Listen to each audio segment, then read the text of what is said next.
السلام علیکم میرے اسلامی بھائیوں اور اسلامی بہنوں، آج میں آپ کو جامع ترمذی کی حدیث نمبر 2599 بتانے والی ہوں، تو آئیے شروع کرتے ہیں۔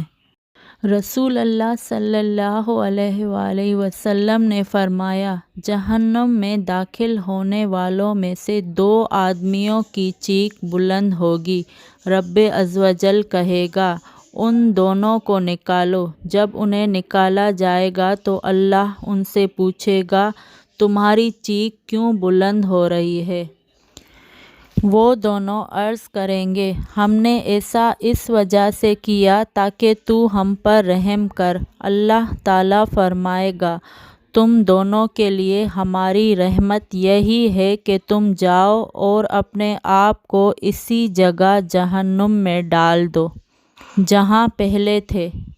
وہ دونوں چلیں گے، ان میں سے ایک اپنے آپ کو جہنم میں ڈال دے گا تو اللہ تعالیٰ اس کے لیے جہنم کو ٹھنڈا اور سلامتی والا بنا دے گا، اور دوسرا کھڑا رہے گا اور اپنے آپ کو نہیں ڈالے گا۔ اس سے رب عزوجل پوچھے گا، تمہیں جہنم میں اپنے آپ کو ڈالنے سے کس چیز نے روکا؟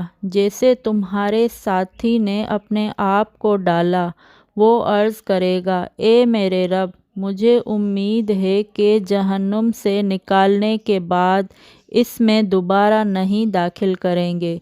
اس سے رب تعالیٰ کہے گا، تمہارے لیے تیری تمنا پوری کی جا رہی ہے۔ پھر وہ دونوں اللہ کی رحمت سے جنت میں داخل ہوں گے۔